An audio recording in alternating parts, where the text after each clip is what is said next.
Sa Good Vibes, nakahibalo bala kamo nga may syudad sa Negros Occidental nga nagadumili sa ilang nga mga vendors nga maggamit sang plastic bags aton tukibon kung paano bala nila ini ginapatuman sa ilang nga merkado. May report si Romeo Subaldo. Nakahibalo kamo bala nga diri sa San Carlos City nga public market. Wala na ginaalaw ang paggamit sa plastic sa mga baligyan sang isda, sang baboy, sang utan, pati na sa ilang nga mga kalanaan. Natawanta. Kung magsiling ka nga merkado, mabudlay dulaon ng plastic pero naging posible ini diri sa San Carlos City. Kung nagbakal ka sang isda, papel ang ginagamit nga pangputo sa isda. Sunod sa mga market vendors, sang unad dahon ka saging o galing, nagaka-out of stock. Kung newspaper naman, tuman ka nipis kag nagakawasak. Ganyang ini nga brown paper ang ila ginagamit.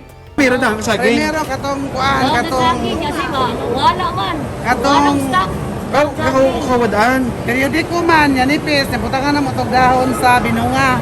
Auto siya. Ah. Naabot na ning mga baga nga papel, wala na mi gagamit og dahon.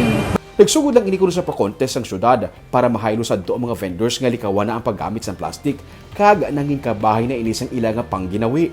2014, ginpasar sa konseho ang ining ordinansa kag padayon nga gina-practice.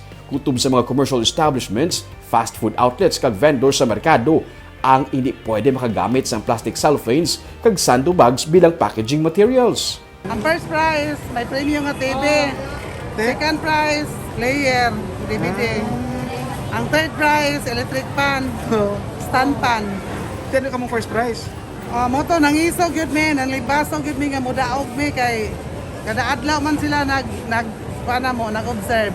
Pati ang mga utan sa papel man ginasulod. Ang ini nga mga kalamunding nabutang na nga daan sa papel.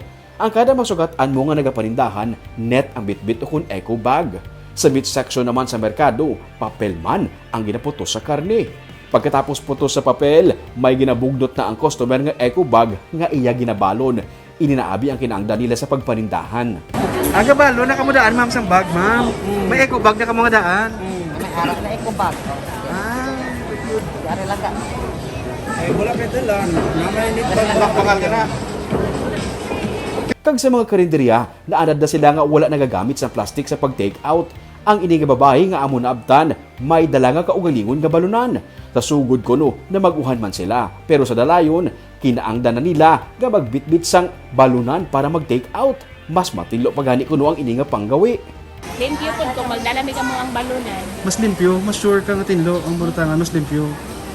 Nahangpan man sa mga vendors nga ang initanan ng mga sakripisyo ang para man sa gihapon sa ila para mapahagan-hagan ang basura kag ang pagkabarado sa mga kanal tugas ang plastic.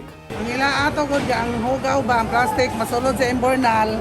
Mo naman to'y sinugdanan nga mo stack up. Mabaha. Mabaha. Una nga papel na gyud.